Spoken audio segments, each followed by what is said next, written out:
total chaos. A lot of fluff out there. People are saying you have to do this, you have to do that, and there's no cohesive approach or strategic approach to what is going on. And days, I feel like this guy right here. I learned something new each and every day in social media, on LinkedIn itself. I know you do, Keith, because you're always experimenting and trying new and novel things. And I really appreciate you for that. You're just tremendous with regard to being an innovator within the social media channel. So it's very, very refreshing. And I know you go through this on a day-to-day basis. And I can sense through the DMs and that I get from Twitter that this is you at night sometimes. This is you, Keith, okay? Possibly. Does he look like an Aussie? Huh? Just kidding. Okay. So, but nevertheless, it's utter chaos. So, I want to paint a picture here with regard to what I think everyone should consider within the social media channels and also on LinkedIn. And Jim Fuse, who is a local guy here in Atlanta, I've been working with him now for several months on different things. We just gave a talk just recently to Toastmasters here, and the two of us tag team is extremely well received. And the whole premise of it was social media and marketing is so much like building a house. And any of these platforms, if you consider it this way, you're going to be a lot better off than just diving in and all of a sudden you're trying to be on the roof and you haven't built the solid foundation for each and everything that you're doing. So this is a mansion here, probably somewhere in the States. I'm not sure exactly where, but still it's like building a house. So the first thing you have to do in building a house, and this is a mistake so many people make, they don't have goals and objectives. And if you dive into LinkedIn and you're using it for prospecting and you don't have goals and objectives, you're going nowhere fast. You're going to target the wrong audience, the wrong people. You're not going to be structured so that you know how many people I have to connect with this week or next week or whatever it is. So you need to put those down in writing. These are going to be my goals for using LinkedIn for prospecting, LinkedIn for lead generation. These are my objectives this week, next week, so on and so forth. Could I ask Jeff what sort of reasonable goals might be for someone starting on LinkedIn for lead generation? What sort of goals do you think are very reasonable there? Well, it depends, particularly on their audience. It also depends upon how far the reach is right now. The larger your network, the greater the ability is to connect with people, for people to find you, and that. So your goals can be much more ambitious if you have a larger network. And if you've already built a significant brand, it makes it a lot easier for you in achieving those. So you need to temper your goals and then increase them accordingly, depending upon how much of a base you've actually established, the foundation. Because if you could go out there and you have very ambitious goals without a solid foundation, then it's all for naught. So the other thing is what is your why? And like Simon Sinek says, you need to define your why as someone. If you're in sales, what are you trying to achieve? What do you represent? What do you bring to the party? What are your skill sets? What do you actually contribute to the well-being or solving the pain points of the prospect that you're going after? Because if you don't have that, again, it's all for naught. Because they're going to see right through you. All you're going to be is a salesperson rather than a problem solver. So you have to become that problem solver that addresses the pain points that these people are encountering. They won't pay attention to you. It's like going in there and trying to sell, sand to the Arabs or snow and ice to the Eskimos. It's just not going to happen. Very, very difficult. So you need to define exactly what you represent and what problems you solve for them. Define your want, what you really want to achieve, and set that out over a timetable of so many weeks, so many months, a year, or whatever the time frame might be, and define that accordingly. Have this all in writing. And then your what is what do you, getting back to your why, they tie together into what you truly represent. And Jeff, can I just pull that apart? Sure. Can you slightly pull apart what you mean by define your want compared to define your what? Are they very different? Your want versus your what? Yeah. Yeah, I mean, your want is what you want to achieve. It ties back into the goals and objectives as to what you want to achieve as a salesperson. Mm-hmm. How many prospects, how many closed deals, so on and so forth. And you want to reach $1 million in sales this year. That is you want. So you quantify things. Yeah. And if you just put fluffy numbers out there, things that aren't achievable, you'll never achieve them. You can have a high bar, but you need it to be something that's realistic. Like in the past, we had to put together 3-year plans on the company I worked for a number of years ago, and 5-year plans as well. So what you would do is you would just put out what the numbers are and try to make those work, but very, very challenging from that perspective. So you have to define a want that is somewhat realistic. And then your what, as I said, that all translates into everything you put out there on LinkedIn and the other social media channels, because of the fact that what you should have is a clearly articulated elevator pitch that describes who you are with the respective keywords and what value proposition you bring to the people that you're prospecting. Because if you have nothing in there, it just says some general statement, and they look at your LinkedIn profile, it's not going to resonate with them. So these are the basics. This is the way that you do business, by having that clearly articulated plan and also a description, an elevator pitch of who you are. And that elevator pitch should be encapsulated in your summary section within LinkedIn, and also everything tying in with regard to experience and education. So it all meshes together into a really interwoven platform that is described on your LinkedIn profile. Because of the fact that if they come to your LinkedIn profile, and they will, and vet you, it shows who they are, because LinkedIn is a solid inbound mechanism for attracting prospects, and that if they do a search on keywords, and they'll find you. And if you don't have that clearly articulated, then they're just going to go on to the next individual selling the same thing. Yep. You agree with that, Keith? Oh, totally. Yeah. And then, define your audience. And I think that's a mistake that so many people make with regard to sales or regard to anything else, is they clearly have not defined who their audience is. They cannot be everything to everybody. Yeah. They have to define who they're trying to serve, and the more narrowly focused it is, the better off that they're going to be. Because the fact that if you command that position, then people are going to gravitate towards you. If you're a generalist, particularly in the social media era, you can't survive, because there's so many people out there that are generalists. They don't have a specific niche that they've honed in on to really attract prospects, or when they go to someone to describe the services that they offer, that's really going to resonate with them. And Keith, it seems like you have a question there.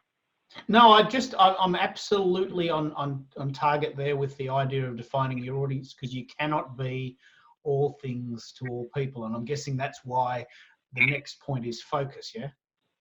Right, correct. Yeah, the focus, as I mentioned, and focusing on things that really address the pain points of the target audience you're looking for. Pain points. Without question, that you are a solutions provider. You're not just a generalist out there, but someone who has concrete solutions and a demonstrated track record in that area. So if they come to you via inbound marketing on LinkedIn, they will find you. Or if you go out from an outbound marketing perspective and you're out there prospecting, they come back and look at your LinkedIn profile, you clearly have articulated that you can solve their particular pain points. The next thing is differentiating yourself. Is how are you different from Jane Doe or John Doe out there that's selling a similar service? How do you differentiate yourself so that you really resonate with the particular target audience? Very difficult to do, but it's something you must do, because otherwise what you're going to be doing is competing against 10 other people, or it could be hundreds of people for that same opportunity. 650 million other people, because that's how many people. Yes, absolutely. Yeah, absolutely, on LinkedIn. Can you give us some examples of how you would do that? How you would differentiate yourself? Have you seen that done really well? Well, I've seen some people, and it ties back into branding yourself. I mean, I've seen people that have branded themselves very, very effectively. And quite honestly, if you peel back the onions on the brand, the brand is not very sound. However, people don't vet people on LinkedIn. It's unbelievable. Or social media channels. I've seen so much phony baloney or fake profiles of people actually embellishing their credentials. One of the things that really drives me crazy is the people out there calling them so-called marketing experts in all channels or social media experts. I tell the audiences I speak before, if you see someone describing them as such, hold on to your wallets or pocketbooks and run for the nearest fire exit because they're out to fleece you. So because you cannot comprehend or actually master all of these things that are going on. 30 years ago, when I was in the advertising and marketing business here with an agency in Atlanta, you had maybe 5 challenges. You know, it was a news release through PR. It was working on brochures. It was writing copy and a few other things, but it was very limited. Now there are so many wheelhouses or so many wheels that you have to consider with regard to what you're doing. You cannot be that resident expert in all social media or marketing disciplines. You agree with that, Keith? I do, and Julian's going to talk a little bit about that from an opposite point of view. But I'm guessing, Julian, and you can pop in here if you want, mate. There's a team effort going on there. If you've got an agency and you've got a team, you could. I'm the dude that does Twitter, but you might have someone that could do Snapchat, or you could have someone that you refer to that does Pinterest. You could have someone you refer to like Anne Marie, who's a specialist in podcasting. And what we do, what I particularly do, is I have labeled myself as the Twitter dude, and I don't pretend to know anything about Snapchat. So I've got someone I refer to for that, and they might work under my banner, but they clearly can assume that. Is that how you do it, Julian? Is that how you do the whole? Absolutely, yeah. I mean, there's a lot that I think, and we'll get to this a little more when I do my presentation. But absolutely, I think Jeff is 100% right. It is impossible these days for anyone to be the master of all. There are just so many platforms. New platforms are emerging daily, it seems. So exactly, you broaden your reach. Exactly as you said. You know, I'm not much of a Twitter person myself, but I have Keith in my back pocket, and so you know, he ends up doing a lot of sort of promotion for me. He's kind of a go-to guy for me that connects me with his audience in ways that I simply wouldn't be able to do myself. So that is certainly part of my strategy. I've different platforms that I'm stronger in. Totally agree with that. I mean, the agency model that existed many years ago is still alive and well. In having those resident experts under your banner that you can call upon to help solve those problems in each one of those disciplines. So I think it's very, very important that we all think about this. And again, just the buyer beware of people that are putting themselves out there as so-called resident experts in all disciplines. Like in my particular case, I put myself out there as a LinkedIn and Twitter expert. The reason I did that is because there were other people out there that didn't have nowhere near the experience that I have in these particular areas. I've been actively involved now for over 10 years in these disciplines, LinkedIn since 2006. But other people putting themselves out there. So I had to go out there and do that through necessity, just to maintain some type of brand identity with regard to who I am or what I represent. But it's disingenuous, unethical if you put yourself out there as a total expert in all these disciplines. So enough of my pontificating. You know, branding yourself is make sure you have a brand, and the brand with regard to LinkedIn is your LinkedIn profile, and make sure it actually it runs in parallel and it's the same. It's aligned with all the other social media platforms that you're on. Consistent photos, consistent biographies, consistency across the spectrum with regard to how you brand yourself accordingly. The next thing is have a written plan. If you're prospecting the Twitter, using it as an inbound or outbound, have a plan. This is how I'm going to attract people. These are the keywords that I'm going to use. This is what I'm going to do with regard to my profile to attract them. And this is what I'm going to do from an outbound marketing perspective and prospecting. Yeah. These are the people I'm going to go after. This is how many this week, what type of connections I have to make in order to achieve those results. But have a game plan, a written plan of what you're going to do accordingly, both from an inbound and an outbound marketing perspective on Twitter. And then finally, listen to your audience and be prepared to pivot, because things change, the audience change, their wants and needs change, their pain points change. Depends where they are on the buyer life cycle, the customer journey. Each one of those points on that journey are different, and you need to address the audience accordingly with regard to where they are on their journey from a perspective. Like if you had someone that is just starting out with a company then you would have, versus someone that's been there for a long period of time and you're prospecting for Lincoln, you have two totally different strategies with regard to how you approach them. And where do they fall in the decision-making process, particularly B2B? If you go in a B2B environment, particularly with large enterprise companies or above, there are half a dozen or more decision makers. No one in any of these large companies will actually sign up for taking on total responsibility above a certain threshold level of expenditures because they consider it as career suicide if they make the wrong decision. Yeah. So what they want to do is they want to have 6 or 7 other people that sign off on some type of large expenditure or something that might have a potential negative impact on their business before their consideration. So people have to think about that and listen to the audience, listen to who the stakeholders are with the respective organizations before they do anything from a sales perspective, and figure out what the strategy is accordingly and how they're going to take all these other factors that I have described above into that decision-making process. Any questions on that? Or any comments, Keith? Well, I want to throw it over. You go, Julian.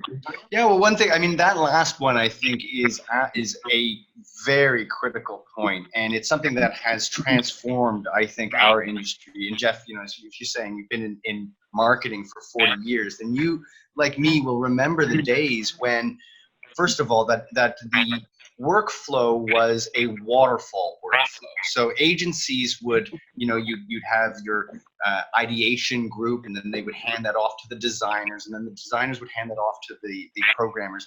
What has evolved came into the industry really from software development and then came into the marketing was the agile methodology. So that works in sprints, and it connects everybody together. And the reality is, again, going back to this specific point of listen to your audience, you simply couldn't do it in the old days. Originally what you would do is you would, create, let's say, a magazine spread. Well, that magazine spread has a life cycle of about a whole month at least for that version.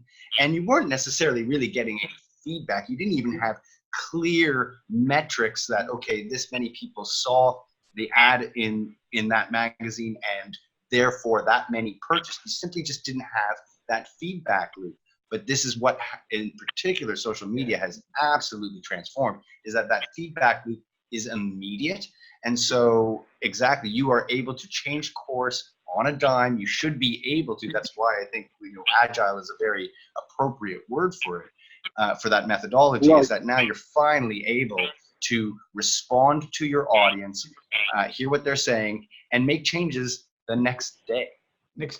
Yeah, you're absolutely right. I mean, we used to send out, again, to place ads in magazines, particularly in the business environment. And the only feedback mechanism you had really was once in a while getting a phone call for the ad itself, but then the bingo cards that they fill out and how many leads you get up from the bingo cards that these people would submit accordingly. That was your feedback at that particular time. And so now it's instantaneous feedback, as you're alluding to, with regard to social media or with regard to clicks through the website or whatever. So that it's been a paradigm shift in that regard. Rather than one-way communication, it's now 2 ways with regard to, you're not just sending material out or sending out ad after ad after ad, hoping for results. Now you can tell instantaneously whether things have been successful or not. And you can listen to your audience, how they're reacting accordingly, and make adjustments and pivot. So it's a double-edged sword in some respects. Yes, Keith? I might throw open to Anne-Marie, who's joined us. She's going to be talking about podcasting. She's got a very specific wheelhouse, as we call it, about that. But right. Anne-Marie, welcome to the group. And do you want to just do you have any questions for Jeff about what was chatted today, especially on the points that he's made? But I specifically want to ask you what your thoughts are on agility, because I love that phrase, Julian. I think that's the key. We can listen to our audience, we can make adjustments on the fly, and there's a new campaign out tomorrow to adjust to what the subtleties are. Are you sensing that too? Yeah, absolutely. And I have been tapping into what Jeff has been saying and agree with everything that he said, that listening to your audience, I do that consistently and love what both Julian and Jeff have said into that.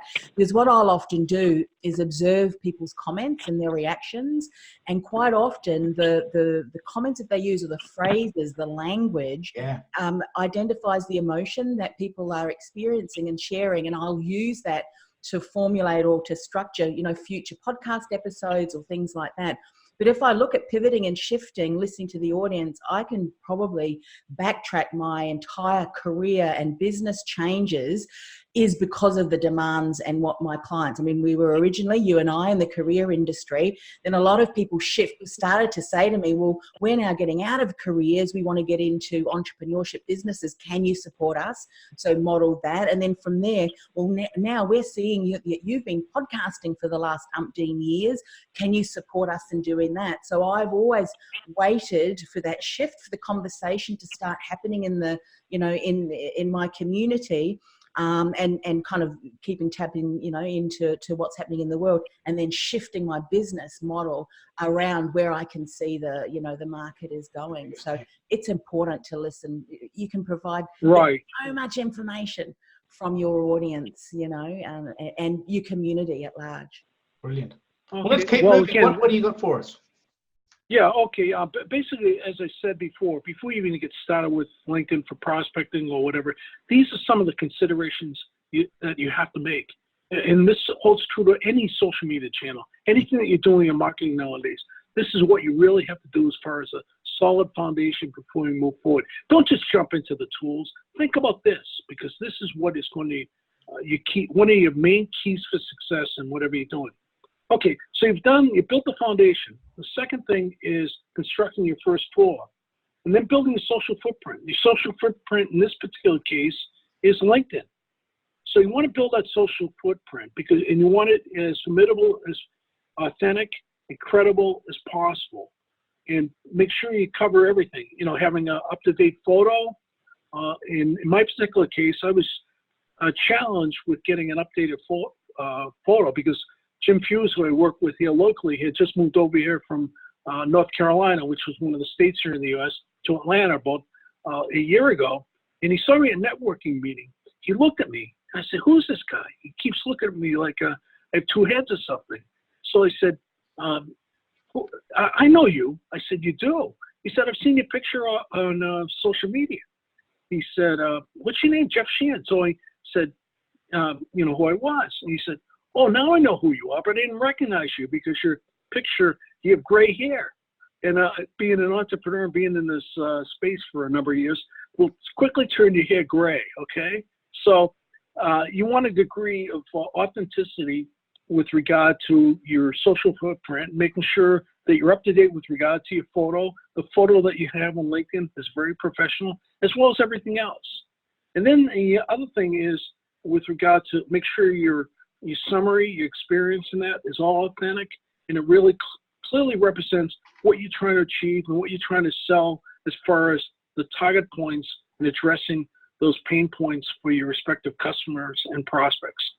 Then the other thing is, one of the things that's huge nowadays, as we all know, is content marketing, and particularly on LinkedIn. It seems like everyone, they're upping their game with regard to content as LinkedIn is concerned.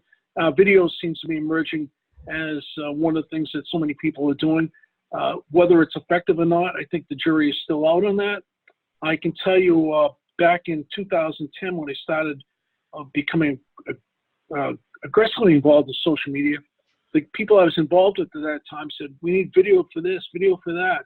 And I can tell you some of the videos that were recorded at that time probably still only have 400 or 500 views. Yeah. And that's 9 years plus out. So the virality of things is very questionable in a lot of respects. So you have to be careful. Don't become enamored with all the new latest and greatest content marketing tools and that when you're out there. So you want to create the content plan and have a plan of what you're going to do. How does it tie in with the pain points of your respective customers? If you're putting superfluous information out there, superfluous content, it's going to mean squat. It's not going to help resonate with them. In fact, it's going to probably alienate them. Like there was one guy here in Atlanta won't say who it is, but I followed him a number of years ago. I still follow him. 30,000 connections on LinkedIn. He was #1 in Atlanta at the time. And there were a couple of others now, I think, that have 30,000 connections.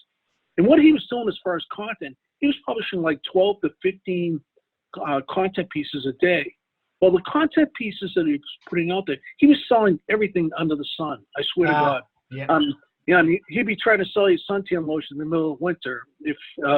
And you have to pay attention to a lot of his nonsense. So what I did is, and other people can do this accordingly, is I just went to the top right-hand corner of one of his posts and I hid him from being able to provide me with any further content. So he's still in my network because of the fact that he is such a formidable network. I wanted to make sure that I could avail myself of this network to be found and to find others, but I blocked his content transmission. So just be aware of that.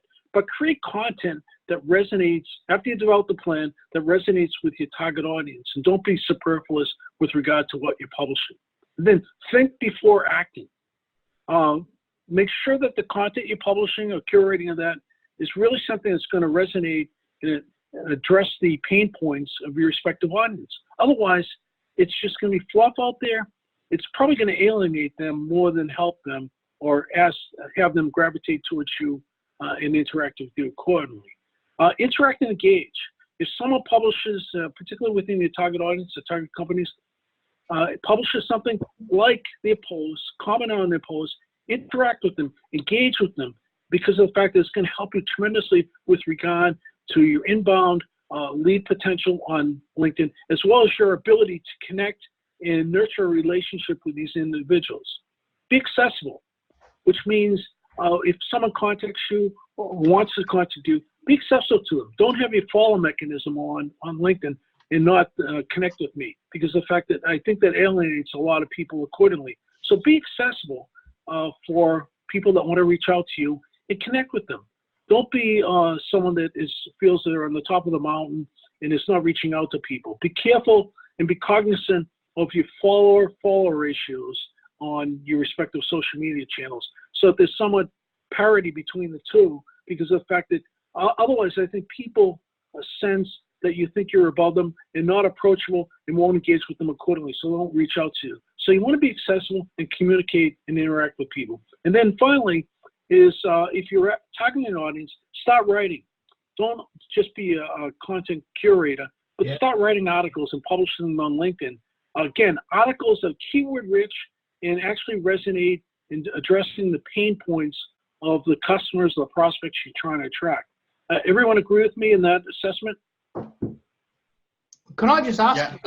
You go, Julian. You go first. Yeah. Well, no, absolutely, I agree. And you know, I get it touches on a question that I often get. You know, people say, "Well, what's better? Is video better?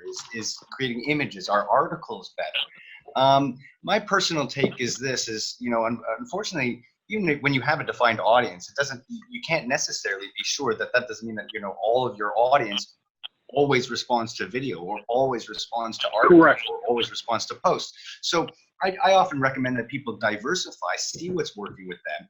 Absolutely.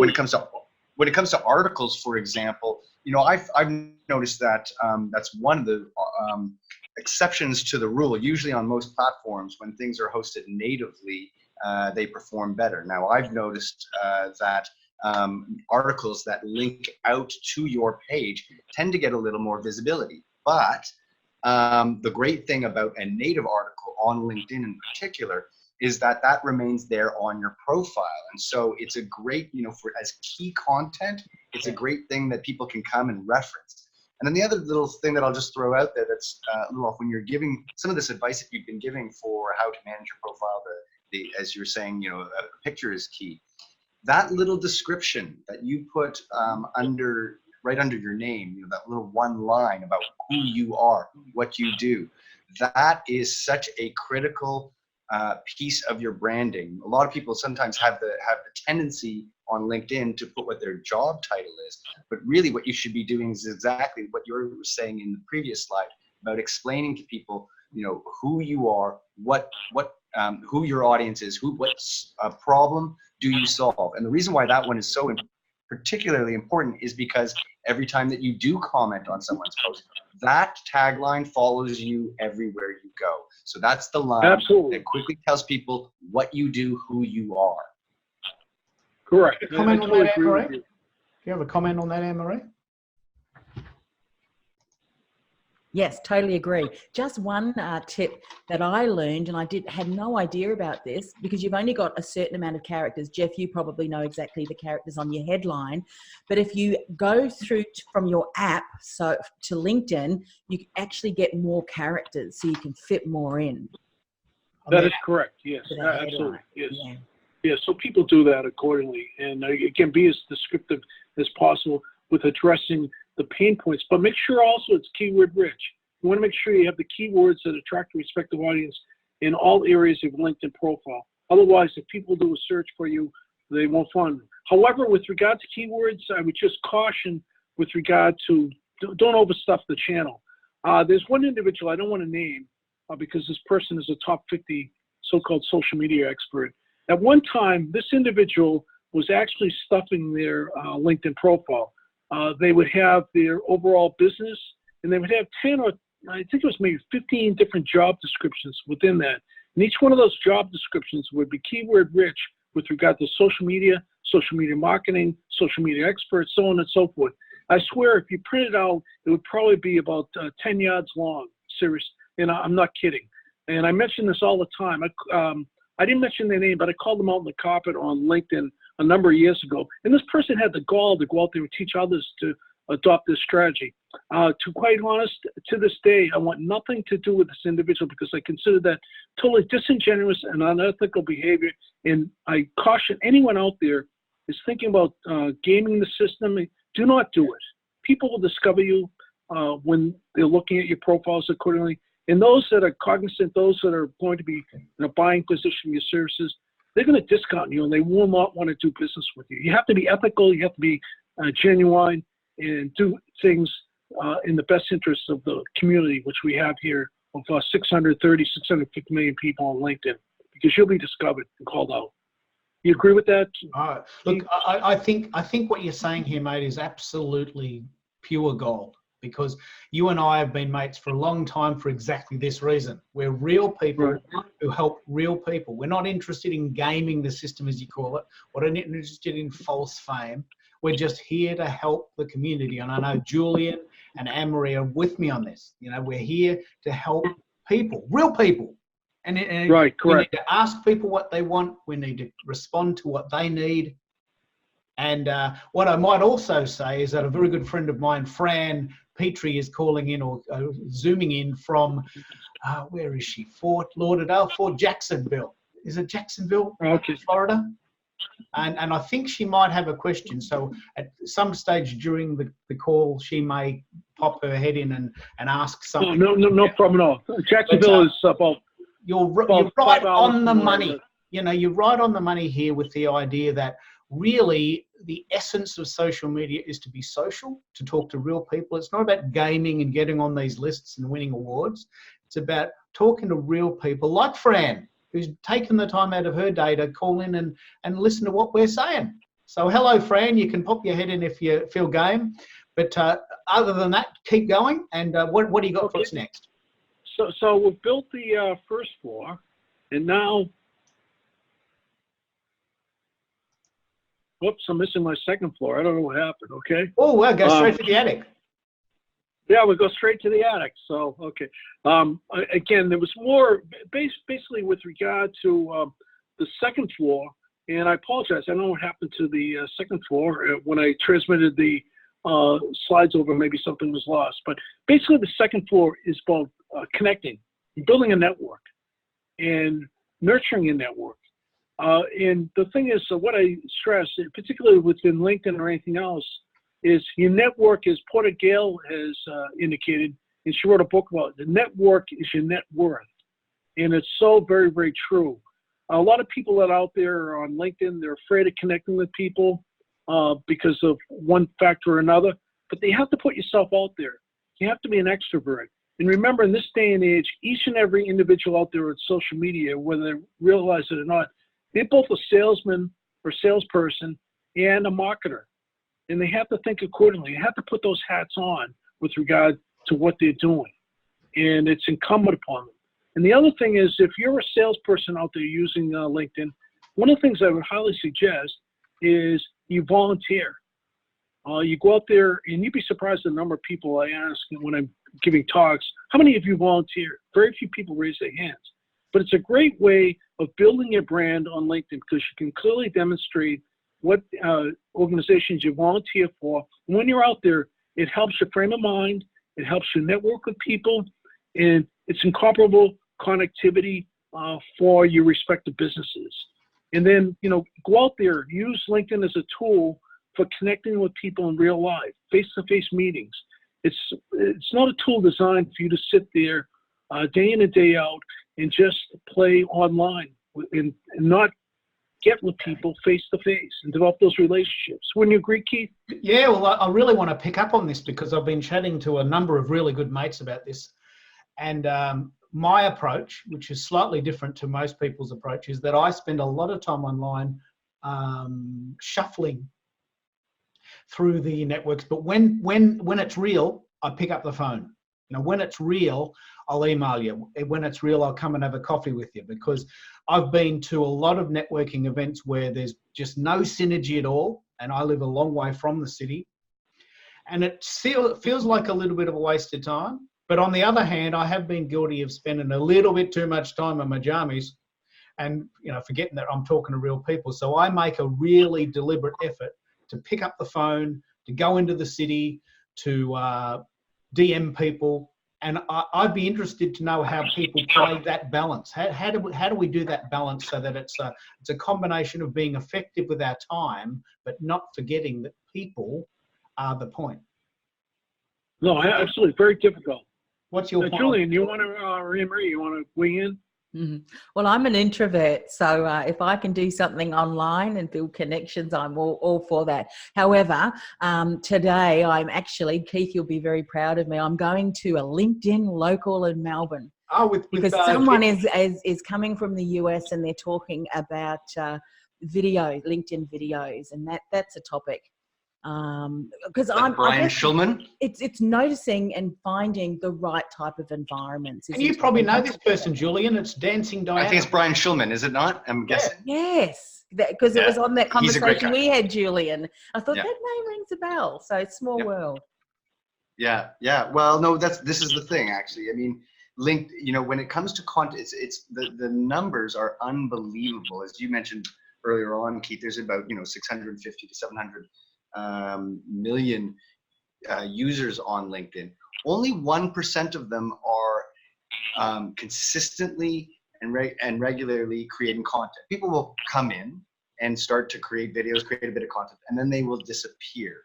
So I'm just going to reiterate what I wrote in response to Fran's question, is that each platform, an old marketing adage is medium is the message. And so I try to remind people, Facebook is not Instagram, is not LinkedIn, is not Snapchat. They're each sort of their own animal. And so since we're talking about LinkedIn, I regard LinkedIn really like a virtual convention, a business convention that's running 24/7. The more you show up, the more you start to get to know people. And again, how do you behave at a business convention? You don't walk up to somebody right away and say, would you like to buy this? No, you say, hi, nice to meet you. What do? You get to know them. So and as I said in the comment there, your profile is kind of like your booth at a convention. When you get up and put a post, it's kind of like you pulled out a soapbox and you gave a little speech and some people gather around. And then really at the end of the day, it's about, who are the right people to connect with. And to your point earlier, you're right, it is very difficult. You can't speak to everybody. You can't comment on everybody's post. So, I think what it is, you have to keep it real. You can't just go and try to comment on everybody's post and force yourself to have something meaningful to say. If there's people who you respect and admire, then you just want to kind of maybe go in there and like it and quickly, and you wait until there's something that resonates with you, and then you have something to say. Then it's a good time to chime in. Otherwise, you have to optimize your time. Look, I totally agree with you. Let me just pick up on what you just said there, mate. That is genius. it's absolute genius the way you've just explained LinkedIn. LinkedIn is like an online conference, like a place in the city we call Jeff's Shed. This big hall with lots of booths and lots of people talking all over the place. And, you know, you can be forgiven for thinking that it's just about buy my stuff, buy my stuff, buy my stuff, but that never works. So the LinkedIn is like the conference. Your posts are like your booth. And you, as you said, you get up and occasionally make a little speech, which might be a little video or a podcast, and you can't talk to everyone.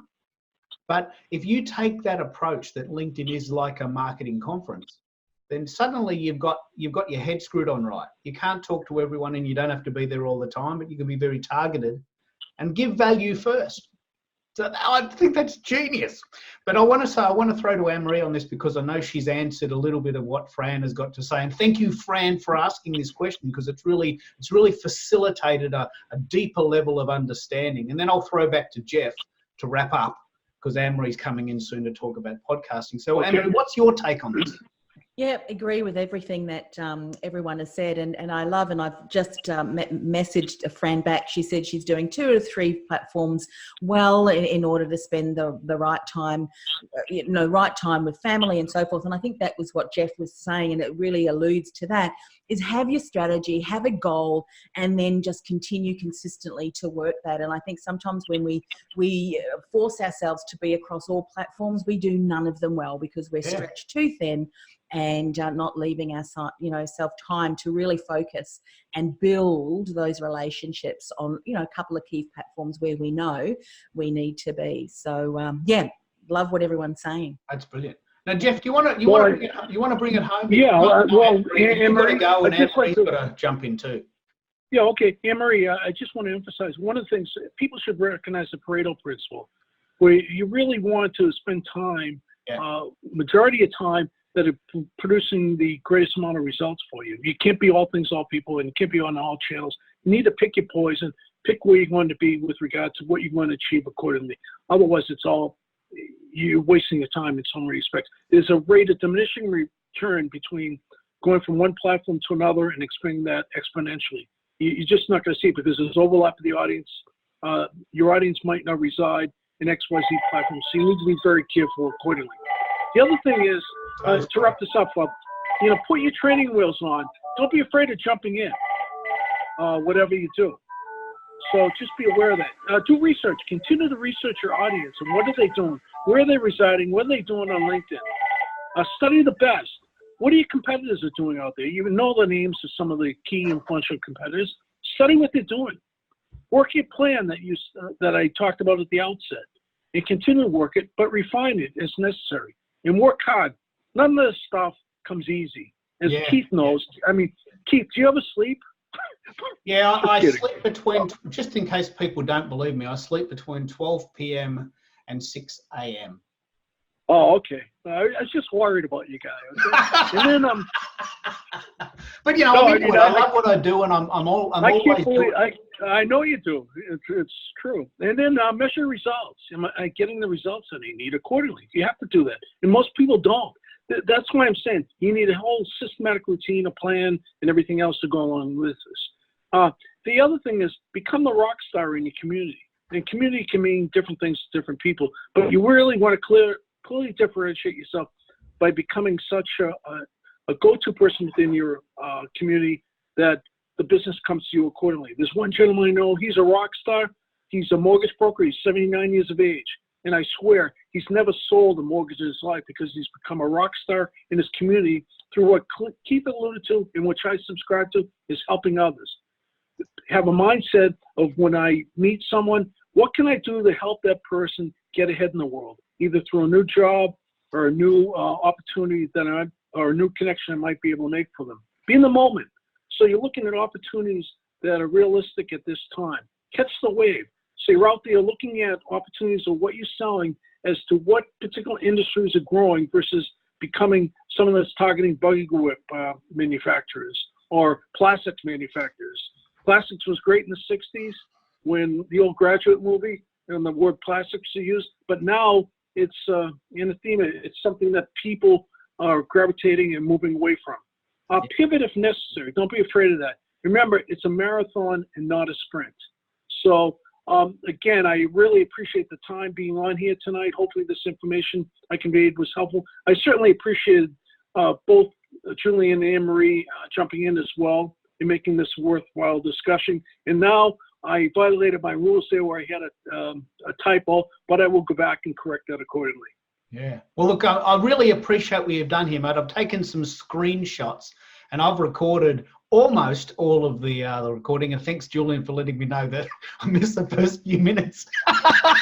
But I've recorded most of the recording, and I'll send you that, and we can leverage that and keep it going.